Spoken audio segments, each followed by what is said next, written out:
Hai Tuan Muda Lovers. Kali ini Mince mau melanjutkan ringkasan cerita sinetron Terpaksa Menikahi Tuan Muda episode 184. Namun seperti biasa, sebelum Mince mulai ceritanya, klik dulu tombol like, share, subscribe dan lonceng notifikasinya. Biar kalian Mince doain selalu sehat, selalu banyak duit, selalu bahagia dan pastinya hutangnya lunas semua. Amin. Sudah kan? Baiklah kalau sudah. Mince mulai. Ceritanya. Di episode kali ini diceritakan Babang Gondrong, Kinanti dan David lagi tabur bunga di makamnya Dodi. Si Kumis Leleradit dan Dinda juga ada di sana. Babang Gondrong sambil terus tabur bunga lalu bilang, "Saya berterima kasih kamu udah bawa Nayaka pulang. Biarpun kita belum sempat saling kenal, tapi saya senang bisa bawa kamu ke peristirahatan terakhir."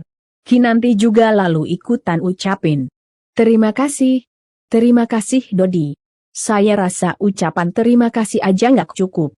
Tapi kamu udah selamatin anak saya, sampai ngorbanin diri kamu seperti ini. Semoga kamu bisa beristirahat dengan tenang.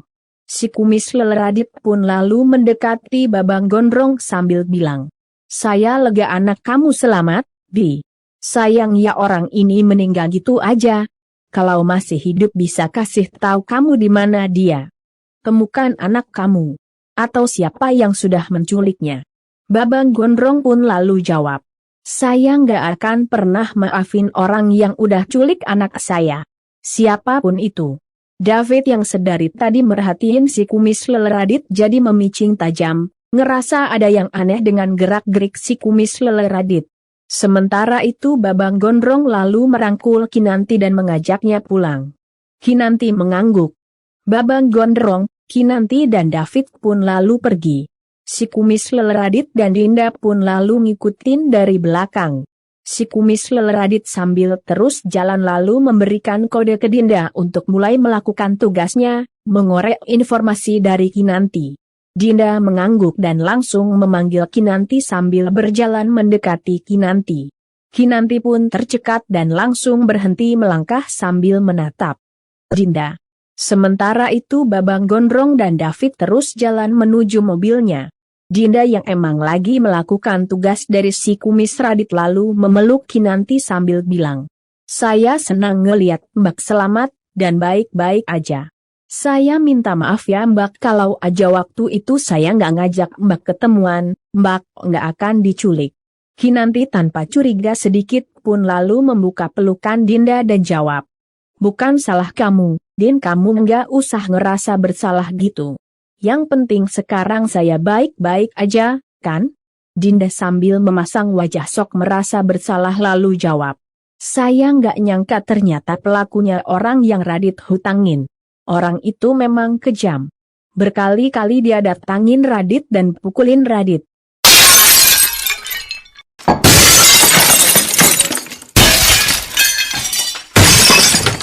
Dinda. Kalau ngomong jangan kayak buang ingus dang lu. Bikin Mince darting aja lu. Yang kejam itu bukan si Naryo. Tapi si Kumis Leleradit. Lagian ngapain sih lu mau-maunya jadi ceweknya si Kumis Leleradit? Dia itu cuma manfaatin keluguan lu doang. Iya kan guys? Di tempat lainnya, Naryo yang masih berada di dalam tahanan lalu meminta pengacaranya untuk segera mengeluarkannya dan tahanan. Si pengacara pun lalu bilang, saya berusaha semaksimal mungkin, Pak Naryo. Tapi masalahnya, Bapak tertangkap langsung menyetorkan uang itu. Sebenarnya uang itu dari siapa, Pak? Naryo lalu jawab, Radit. Dia bayar hutang-hutangnya ke saya. Si pengacara pun jadi mikir dan bilang, jadi ada kemungkinan Radit pelakunya. Naryo jawab, bisa jadi. Si pengacara lalu bilang, kita harus mengumpulkan bukti yang bisa meringankan hukuman Bapak. Naryo malah jadi cemas dan jawab, tapi masalahnya, saya nyuruh orang buat memeras Radit dan ancam dia. Kalau sampai dia buka mulut, saya juga yang bakalan repot. Si pengacara pun jadi mikir lagi dan bilang, kalau aja ada bukti yang memberatkan Radit, hakim nggak akan percaya sama Radit. Naryo pun jadi ikut mikir dan akhirnya teringat sama sesuatu. Saya baru ingat, Pak. Bapak cek HP saya. Ada pesan antara saya sama Radit saat Radit mau lunasin hutangnya. Dan saya nggak pernah culik istri Abhimana. Itu pasti ulah Radit. Bapak harus bantu selidiki. Pengacara mengangguk. Good. Naryo, harusnya dari kemarin lu tunjukin HP lu itu. Jadi dari kemarin lu udah bebas dan si kumis leler Radit udah dijebloskan ke dalam penjara. Iya kan guys?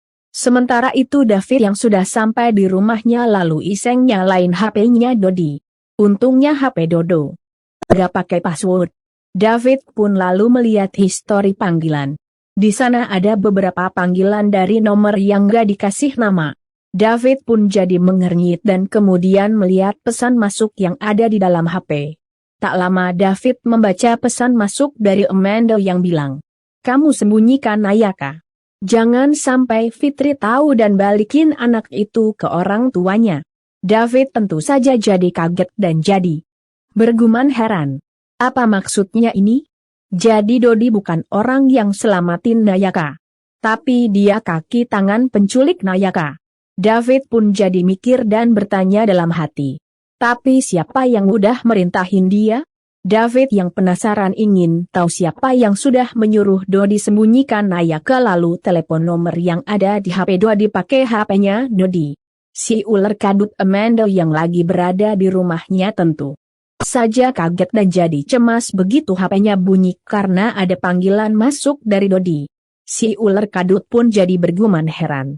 Dodi, dia kan udah mati. Terus siapa yang nelpon pakai HP-nya Dodi? Apa mungkin keluarganya si Dodi? Tapi nggak mungkin. Fitri pernah bilang kalau Dodi itu nggak punya sanak saudara. Si ular kadut Amanda pun jadi mikir dan tak lama akhirnya tersentak sadar. Gawat. Jangan-jangan orang ini coba cari tahu siapa aku. Jangan-jangan dia udah bakal chat aku sama Dodi soal Nayaka. Kalau sampai ada yang tahu aku nyuruh Dodi buat sembunyiin Nayaka, bisa mampus aku. Bukan cuma bisa mampus kali. Tapi bakalan bener-bener mampus lu. Karena mau kabur kemanapun, Babang Gondrong dan David pasti bakalan ngejar lu dan bikin perhitungan sama lu sampai lu bener-bener mampus dan nyungsep di liang kubur. Iya kan guys? Di tempat lainnya, Babang Gondrong dan Kinanti baru sampai rumah. Saat itu HP-nya Babang Gondrong bunyi, ada panggilan masuk dari nomor nggak dikenal. Babang Gondrong pun jadi heran dan kemudian menerima panggilan. Yang telepon ternyata pengacaranya Naryo. "Selamat siang Pak Abhimana, saya Hadi, pengacaranya Bapak Naryo Prakoso." Babang Gondrong tentu saja kaget dan langsung menjawab jutek. Pengacaranya Naryo. "Ada apa Anda hubungi saya? Saya nggak ada urusan lagi sama penjahat itu." Kinanti yang mau masuk kamar tercekat mendengar ucapan Babang Gondrong. Kinanti pun berhenti dan langsung melihat Babang Gondrong yang lagi teleponan sama pengacaranya Naryo. Pengacara Naryo lalu bilang, "Klien saya tidak bersalah Pak Abhimana dan tidak ada hubungannya dengan penculikan istri Bapak. Dan saya punya bukti-buktinya. Klien saya mendapatkan uang itu dari saudara Radit." Babang Gondrong tentu saja kaget dan langsung bertanya ketus. "Apa? Bapak jangan asal bicara." Si pengacara pun lalu jawab, "Saya punya bukti-buktinya. Pak Radit punya hutang ke klien saya dan dia mengembalikannya dengan uang itu. Jadi klien saya sama sekali nggak ada hubungannya dengan penculikan itu." Babang Gondrong pun jadi makin kaget dan langsung mikir sambil bertanya dalam hati. Apa Radit memang ada hubungannya sama penculikannya Kinan? Uang itu kan aku sengaja kasih buat nebus Kinan. Kinanti yang sedari tadi ngelihatin Babang Gondrong jadi penasaran dan langsung bertanya heran. "Mas Abhi ada apa? Kenapa pengacara penculik itu hubungi Mas?" Babang Gondrong pun lalu menatap Kinanti sambil bilang, "Kinan tadi pengacara itu bilang kalau Radit yang kasih uang itu ke Naryo." Kinanti juga kaget dan langsung bertanya heran. "Apa? Jadi maksudnya yang culik saya itu Radit?" Kinanti dan Babang Gondrong pun jadi saling tatap tegang. Sementara itu David yang masih penasaran sama orang yang sudah menyembunyikan Nayaka lagi lihatin HP sambil bertanya dalam hati. Apa aku kasih tahu Tuan Muda aja ya? Tapi aku belum tahu siapa yang nyuruh Dodi. Di saat yang sama HP-nya David bunyi, ada panggilan dari Babang Gondrong. David pun tercekat dan langsung terima panggilan. Halo, Tuan Muda. Babang Gondrong pun lalu jawab. Fit, saya tadi baru aja dihubungi Pak Hadi, pengacaranya si Naryo. Dia bilang kalau orang yang ngasih uang itu ke Naryo adalah Radit. David tentu saja kaget. Radit? Jadi maksudnya Radit yang udah culik Bukinan? Tapi kan saat itu Radit sama kita, Tuan Muda. Babang Gondrong lalu jawab. Saya juga nggak tahu benar apa enggak omongan pengacara itu, Fit. Tapi coba kamu selidiki. David jawab. Baik Tuan Muda. David juga lalu bilang soal HP Dodi. Tuan Muda. Soal Dodi, saya menemukan sesuatu di HP-nya dia. Ternyata Dodi itu bukan orang baik seperti yang kita sangka, Tuan Muda. Saya baru cek HP-nya dan di sana ada chat dia sama seseorang yang merintahin dia buat culik Nayaka. David pun jadi kaget. Begitu juga Kinanti yang sedari tadi ternyata mendengar percakapan Babang Gondrong dan David. Namun maaf ya guys, dengan sangat terpaksa ringkasan cerita Mince akhiri dulu sampai di sini. Kira-kira di episode kali ini kejahatan si kumis leler Radit dan si ular kadut bakalan terungkap enggak ya?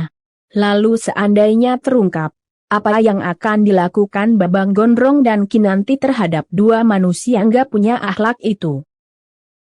Mince tunggu jawabannya di kolom komentar. Bye.